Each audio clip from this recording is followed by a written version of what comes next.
ফ্রান্সের সমুদ্র তীরবর্তী শহর কান এখন বিশ্ব চলচ্চিত্রের মিলন মেলায় পরিণত হয়েছে।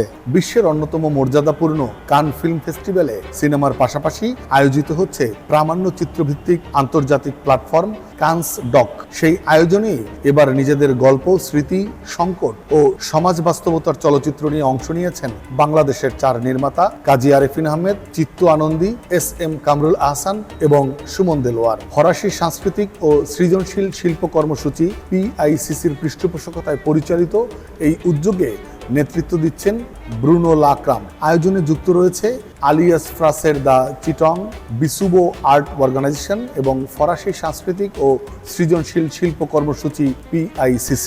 মার্সেদো ফিল্মের বিভিন্ন পিচিং সেশন, নেটওয়ার্ক আয়োজন ও আন্তর্জাতিক বৈঠকে অংশ নিয়ে নির্মাতারা তাদের প্রামাণ্য চিত্রের জন্য সহপ্রযোজক, পরিবেশক ও অর্থায়নের সম্ভাবনা খুঁজছেন। কানস আয়োজকদের মতে সমসাময়িক বাংলাদেশের বাস্তবতা ও মানবিক সংকটকে আন্তর্জাতিক দর্শকের সামনে তুলে ধরতেই এই উদ্যোগ। নির্মাতা কাজী আরেফিন আহমেদ উৎসবে হাজির হয়েছেন প্রামাণ্যচিত্র অপেক্ষা নিয়ে। এই প্রামাণ্যচিত্র নির্মিত হয়েছে তার ডিমেনশিয়ায় আক্রান্ত দাদিকে ঘিরে। স্মৃতি হারিয়ে ফেলার মধ্য দিয়ে একজন মানুষের ধীরে ধীরে হারিয়ে যাওয়ার বেদনাময় যাত্রা নিয়ে তিনি ব্যক্তিগত অভিজ্ঞতার আলোকে তুলে ধরেছেন।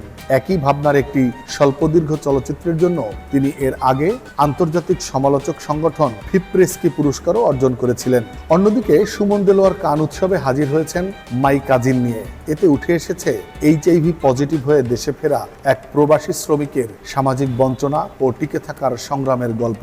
এস.এম. কামরুল হাসান কানে বাংলাদেশকে উপস্থাপন করছেন ইন সার্চ অফ হার নিয়ে, যার গল্প এগিয়েছে 2 ডাচ দত্তক সন্তানের বাংলাদেশে ফিরে নিজেদের শেকড় খোঁজার আবেগঘন যাত্রা নিয়ে।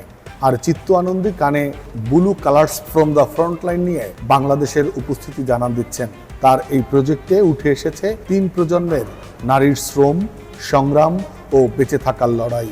কাজী আরেফিন আহমেদ বলেন, কানের মতো আন্তর্জাতিক প্ল্যাটফর্মে বাংলাদেশের অংশ নেওয়া আমাদের জন্য শুধু সম্মানের নয়, এটি বিশ্বে বিভিন্ন প্রযোজক, পরিবেশক ও দর্শকদের কাছে বাংলাদেশের গল্প পৌঁছে দেওয়ার বড় সুযোগ। চিত্ত আনন্দী বলেন, বাংলাদেশের প্রবাসী শ্রমিক তাদের স্বপ্ন এবং বর্তমানের বাস্তবতাকে ঘিরে 3 প্রজন্মের 3 নারীকে নিয়ে আমার এই গল্প।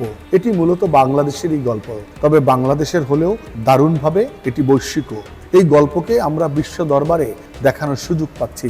এটি অবশ্যই দারুণ সুযোগ আমাদের জন্য। আয়োজকদের ভাষ্য, 2025 সালের সেপ্টেম্বরে জাতীয় পর্যায়ে উন্মুক্ত আহ্বানের মাধ্যমে প্রকল্পগুলো নির্বাচন করা হয়। পরে একটি স্বচ্ছ ও বিস্তারিত জুরি প্রক্রিয়ার মাধ্যমে চূড়ান্ত 4টি প্রকল্প বাছাই করা হয়। শৈল্পিক উৎকর্ষ, পরিচালনাগত স্বাতন্ত্র্য এবং আন্তর্জাতিক সম্ভাবনার বিষয়গুলোকে বিশেষ গুরুত্ব দেওয়া হয়েছে নির্বাচনে। এবারের কান উৎসবে বাংলাদেশি নির্মাতাদের এই অংশগ্রহণ শুধু ব্যক্তিগত অর্জন নয়, বরং আন্তর্জাতিক অঙ্গনে বাংলাদেশের প্রামাণ্য চিত্রের ক্রমবর্ধমান উপস্থিতিরও একটি গুরুত্বপূর্ণ ইঙ্গিত। বিশ্বের নানা প্রান্তের নির্মাতাদের ভিড়ে নিজেদের গল্প নিয়ে উপস্থিত থাকা এই 4 নির্মাতা যেন বাংলাদেশকেই তুলে ধরেছেন। Desk report, next Bangladesh 24।